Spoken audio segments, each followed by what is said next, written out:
اعوذ باللہ من الشیطان الرجیم، بسم اللہ الرحمن الرحیم۔ ناظرین سامعین السلام علیکم، میں ہوں آپ کا میزبان شہزادہ خالد۔ آج میں اس موضوع پہ بات کر رہا ہوں کہ فلسطین اور کشمیر، ان دونوں جگہوں پہ اس طرح مسلمانوں کی نسل کشی کی جا رہی ہے کہ جو پوری دنیا کے انسانی حقوق کے جو بڑے علمبردار بنے پھرتے ہیں ان کے کانوں پر جوں تک نہیں رینگتی۔ اور کشمیر میں اس پر جب سے ہمارے مقبوضہ کشمیر میں بھارت نے قانون بنایا اور وہاں پہ نسل کشی کی جا رہی ہے، اور یہ مودی سرکار نے آج اس کا 1799واں روز ہے، 1799 روز ہو چکے ہیں کہ وہاں پہ نہ کوئی خبر باہر آ رہی ہے، نہ وہاں پہ سوشل میڈیا چل رہا ہے، نہ وہاں پہ کوئی ٹی وی کوئی بات یعنی کوئی عطا پتہ ہی نہیں، وہاں کو خبر ہی باہر نہیں آنے دی جا رہی۔ اور اس قدر ظلم ہو رہا ہے، خواتین، بچوں، بوڑھوں، نوجوانوں پر ظلم کیا جا رہا ہے، اور ان کو زبردستی ان کو گھروں سے نکالا جا رہا ہے اور ان کی نسل کشی کی جا رہی ہے۔ اور اسی طرح آج فلسطین میں اسرائیل کے حملے کو 180 روز مکمل ہو گئے ہیں، اور ابھی تک ان کے ہسپتالوں میں ان کو یعنی کھانے پینے کی چیزیں تک نہیں دی جا رہی۔ اور آپ اس بات کا اس چیز سے اندازہ لگائیں کہ جو وہاں پہ امدادی قافلے جاتے ہیں فلسطینی بھائیوں کی مدد کے لیے، تو وہاں پہ جو یہودی ہیں، جو اسرائیلی ہیں، وہ وہاں پہ ان قافلوں کے آگے سڑک بند کر کے بیٹھ جاتے ہیں اور کہتے ہیں کہ جی ہم نے ان کو جو ہے وہ امداد نہیں پہنچانی۔ یعنی مظلوم اوپر سے ایک تو ان پہ بم برسائے جا رہے ہیں، اور پھر ان کو کھانے پینے کی چیزیں ان کو بند کر دی گئی ہیں، اور ان کی نسل کشی کی جا رہی ہے۔ اور اس چیز پہ پوری مسلم امہ جو ہے وہ خاموش ہے، لیکن سمجھ نہیں آ رہی کہ امت مسلمہ جو ہے وہ کیا چاہتی ہے، کیا اس کا جو ہے اتنے بڑے اس میں بہت بڑے بڑے ملک ہیں مسلمانوں کے۔ رسول اکرم صلی اللہ علیہ وسلم سے نے فرمایا تھا کہ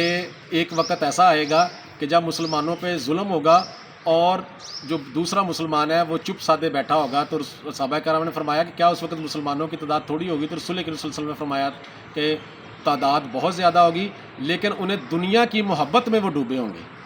انہیں آخرت یعنی موت سے وہ گھبرائیں گے، موت سے ڈریں گے، اور دنیا کی محبت ان پر غالب ہوگی، جس وجہ سے مسلمان جو ہیں وہ یعنی بہت ہی قسم پرسی کی حالت میں ہوں گے۔ اور آج وہی حالت مسلمانوں کی ہوئی ہے۔ اور اسلام کا یہ سنہرا اصول تھا کہ کسی ایک مسلمان کو تکلیف ہو تو تمام امت مسلمہ پر جہاد فرض ہو جاتا ہے، لیکن اس قانون کو، اس قاعدے کو آج کفار نے اپنا لیا ہے، اور امریکہ نے اس فارمولے پر بڑی سختی سے عمل کر رہا ہے۔ پوری دنیا میں کہیں پہ کوئی ایک کتا جو ہے اس کے گلے میں اگر امریکن پٹا ہو تو اس کو کوئی بندہ چھیڑے تو امریکہ نیٹو طیارے لے کے آ جاتا ہے اور کہتا ہے جی آپ کو جرت کیسے ہوئی، آپ نے دیکھا نہیں کہ اس کے گلے میں میرا پٹا تھا، اس کتے کے گلے میں۔ تو یہ چیز ہے کہ جو امریکن نیشنل ہے، اور امریکہ کا جو بھی نیشنلٹی ہے، اس ایک بندے کو کوئی کسی دنیا کے کسی کونے میں چھیڑا جائے تو وہ نیٹو طیارے لے کے آ جاتا ہے۔ تو مجھے یہ سمجھ نہیں آ رہی کہ یہ جو بڑے بڑے چیمپئن بنے پھرتے ہیں انسانی حقوق کے، کیا ان کو مسلم کنٹریز میں جو مسلمانوں پر ظلم ہو رہا ہے وہ انسان نہیں ہے؟ ان کو دہشت گردی کا لیبل لگا کے، اور دہشت گردی جو ہے جب سے امریکہ کا اس دنیا سے رابطہ ہوا ہے اسی وقت سے اس دنیا میں دہشت گردی چل رہی ہے۔ اور آپ دیکھیں، ابھی بھی آپ گوگل پہ سرچ کریں، صرف اب 3 لفظ لکھیں، ہیلری، امریکا اور القاعدہ، تو آپ کو ساری ڈیٹیل اس میں آ جائے گی کہ آپ دیکھیں کہ القاعدہ کس نے بنائی، اور اس نے جو رشیا کو جب اس سے نکالنا تھا افغانستان سے، تو اس وقت امریکہ کا یہ طریقہ کار ہے کہ ایک بندہ کو آگے بھیجتا ہے، اپنا کام لیتا ہے، اور اس کے بعد اس کو بھی جو ہے نا شوٹ آؤٹ کر دیتا ہے تاکہ مدعا ہی غائب کر دیا جائے۔ اور یہ جو فلسطین اور مقبوضہ کشمیر ہے، ان میں ابھی تک آپ دیکھیں کہ جو مسلمانوں کی نسل کشی کی جا رہی ہے، اور یہاں تک کہ جو فلسطین کے اندر جو ہسپتال ہیں وہاں پہ زخمیوں کو لے کے جاتے ہیں، اور زخمیوں پر بھی بمباری کر دی جاتی ہے۔ اور یہ اس نے جو ایک بہانہ بنایا اسرائیل نے، یہ انٹیلیجنس معلومات ہیں کہ انہوں نے خود ہی ایک ویڈیو گیم سمجھ لیں بنا کے، تو ایک بظاہر یہ کیا کہ لو جی حماس نے حملہ کر دیا، فلسطینیوں نے حملہ کر دیا، اسرائیل پہ حملے شروع کر دیے، اور وہ ایک ڈرامے بازی کر کے اور ادھر مسلمانوں کی نسل کشی شروع کر دی۔ اور پوری دنیا خاموش ہے، اور سعودی عرب ہمارا برادر اسلامی ملک، وہ اس کو یعنی بالکل اس نے چپ سادھی ہوئی ہے۔ اور میں سعودی عرب سے گزارش کرتا ہوں، انڈونیشیا سے گزارش کرتا ہوں، ترکی سے گزارش کرتا ہوں، ایران سے گزارش کرتا ہوں، افغانستان سے گزارش کرتا ہوں اور پاکستان جو ہے یہ ان سب کو مل کے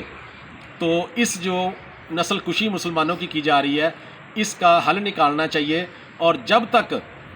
میں ایک بات یہ کرتا چلوں کہ ہمیں پوری دنیا جو ہے وہ امن کا درس دیتی ہے، اور خود آپ امریکہ کی تاریخ اٹھا کے دیکھ لیں، ایک دن بھی ایسا نہیں گزرا جب امریکہ حالت جنگ میں نہ ہو.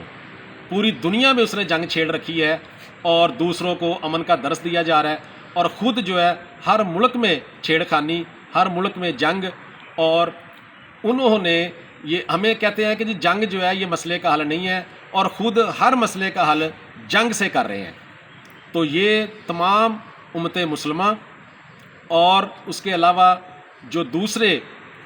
انسانوں کا درد رکھنے والے جو واقعہ ہی اب پوری دنیا میں دیکھیں کہ عوام جو ہے، آپ جرمنی لے لیں، فرانس لے لیں، لیبیا، کوریا، دوسرے جو یورپین کنٹریز ہیں، تمام یورپین کنٹریز میں جو عوام ہے، بلکہ ایون امریکہ میں، اور امریکہ کی جو ان کی جو اسمبلی ہے وہاں پہ لوگ جو ہیں وہ اس کے اسرائیلی اٹیک کے خلاف، جو فلسطینی مسلمانوں پر ظلم ہو رہا ہے اس کے خلاف مظاہرے کر رہے ہیں، آواز بلند کر رہے ہیں. لیکن جو حکومتیں ہیں وہ ٹس سے مس نہیں ہو رہی، اور عوام جو ہے وہ اس چیز کو سمجھتے ہیں. بہت سے امریکن جو فوجی ہیں انہوں نے یہ استعفے دے دیے، خودکشیاں کر رہے ہیں، اور عوام جو ہے وہ سڑکوں پہ نکلے ہوئے ہیں یورپ میں بھی،